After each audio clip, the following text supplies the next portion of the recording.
అందరికీ నమస్తే అండి. మాది ఉమ్మడి తూర్పుగోదావరి జిల్లా జగ్గంపేట మండలం రాజమండ్రి దాటిన తర్వాత మర్రిపా గ్రామం. మా దగ్గర ఎప్పుడు కూడా నెంబర్ 1 క్వాలిటీ గల ప్యూర్ మునగేలు ఉంటాయండి. మన ఖమ్మం నుంచి వచ్చారండి. ఖమ్మం నుంచి వచ్చి 2 గేదెలు కొనుక్కున్నారండి. ఆ రైతుల మాటలు కూడా ఒక చుట్టూ మనం ఆలకిందాం చెప్తారు. సారా ఏ ఊరి నుంచి వచ్చారండి మీరు? ఖమ్మం జిల్లా ఖమ్మం జిల్లా కల్లూరు మండలం. ఖమ్మం జిల్లా కల్లూరు మండలం నారాయణపురం. ఎక్కడికి ఎవరి దగ్గరికి వచ్చారండి? వెంకటేశ్వర డైరీ ఫామ్కి వచ్చారు. వచ్చి ఎన్ని గేదెలు తీసుకున్నారు? 2 గేదెలు తీసుకున్నారు. అది మంచి పద్ధతిగా ఇచ్చాడా? ఇచ్చాడు. బాగున్నాయి గేదెలు కూడా, 2 పద్ధతిగా ఉన్నాయి. గతంలో ఎన్ని చుట్లు వచ్చారండి?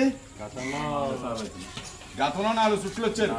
వెంకటేశ్వర డైరీ ఫామ్కి గతంలో 4 చుట్లు వచ్చారు. 4 చుట్లు కూడా మీకు అనుకూలంగా మంచి పద్ధతిగా ఇచ్చారు. నమ్మకంగా ఇచ్చారు. మళ్ళీ అందుకే వస్తున్నాం. మాకు నమ్మకం అనిపించింది, మళ్ళీ వస్తున్నాం. సార్ ఇప్పుడు మామూలుగానే మీరు 2 గేదెలు కొనుక్కున్నారు కదా, 2 గేదెలు ఎంత కొన్నారండి? 4 లక్షలు కొన్నాం. 2 గేదెలు 4 లక్షలు. ఇంకా మేము 1,45,000 రూపాయలు. 1,45,000 రూపాయలు రేపు ఇదే టైంకి ఇస్తానని చెప్పేసి అంటున్నారు మీరు. ఏమండి?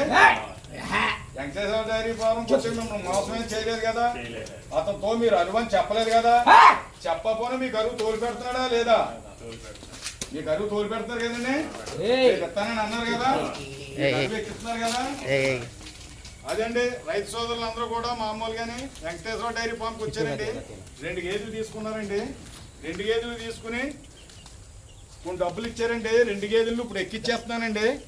రేపు ఇదే టయానికి ఉన్న అమౌంట్ ఇస్తా అన్నారండి. గతంలో 4 చుట్లు వచ్చారండి. ఇది 5వ చుట్టు అండి. రైతు సోదరులను అందరినీ కూడా ఒక్క చుట్టు మళ్ళీ ఒక చుట్టూ అడ్రస్ చెప్తారు చూడండి. ఏ ఊరి నుంచి వచ్చారండి మీరు? కల్లూరు మండలం, ఖమ్మం జిల్లా. కల్లూరు మండలం, ఖమ్మం జిల్లా, నారాయణపురం. మీకు అరువు ఎక్కిస్తున్నాడు కదండి. Okay sir.